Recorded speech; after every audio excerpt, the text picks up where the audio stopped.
তাজহাট জমিদার বাড়ি বাংলাদেশের রংপুর শহরের পুরান রংপুর তথা তাজহাটে অবস্থিত একটি ঐতিহাসিক প্রাসাদ, যা এখন একটি জাদুঘর হিসেবে ব্যবহৃত হচ্ছে। পর্যটকদের কাছে এটি একটি আকর্ষণীয় স্থান। রাজবাড়িটি রংপুর শহরের জিরো পয়েন্ট থেকে দক্ষিণ-পূর্ব দিকে ৬ কিলোমিটার দূরে অবস্থিত। এটি রংপুরের অন্যতম প্রাচীন নিদর্শনও বটে। তৎকালীন জমিদার মহারাজা কুমার গোপাল রায় প্রাসাদটি নির্মাণ করেছিলেন। এটি নির্মাণ সময় লেগেছিল প্রায় ১০ বছর। পাঞ্জাব থেকে আগত মান্নালাল রায় এই জমিদার বাড়ির প্রতিষ্ঠাতা ছিলেন।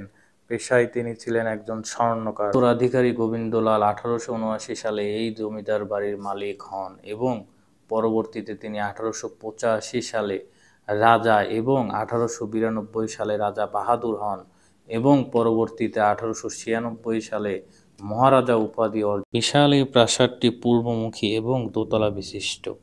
এর দৈর্ঘ্য ৭৬.২০ মিটার। ইতালি থেকে আনা সাদা মার্বেল পাথর দিয়ে তৈরি।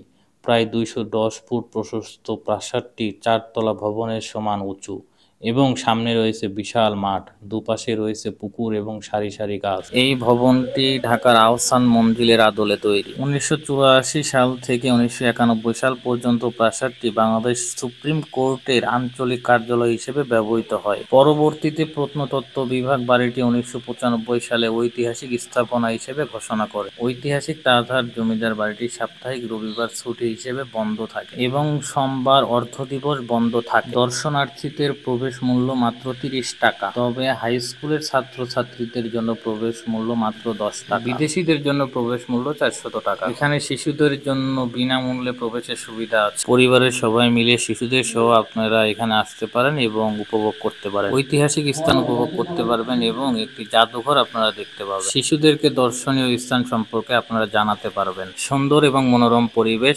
সময় কাটানোর মতো একটা ভালো জায়গা।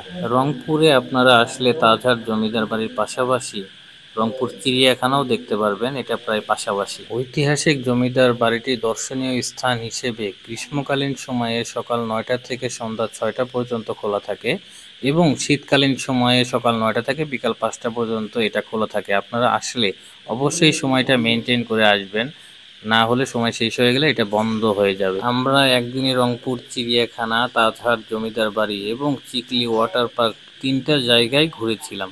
আপনারা যদি সময় নিয়ে যাইতে পারেন, অবশ্যই রংপুরে যে দর্শনীয় স্থানগুলো আছে সবগুলো একসাথে আপনারা উপভোগ করতে পারবেন। এই হলো রংপুর জমিদার বাড়ির সংক্ষিপ্ত ইতিহাস। রংপুরের জমিদার বাড়ি দেখার পর আমরা গিয়েছিলাম Chikli water park. Chikli water পার্কে আমরা কি দেখলাম, কেমন পরিবেশ, এই বিষয়ে আপনাদের পরবর্তী ভিডিওতে জানানো হবে। সবাই ভালো থাকবেন। আজকের মতো বিদায় নিচ্ছি। আল্লাহ।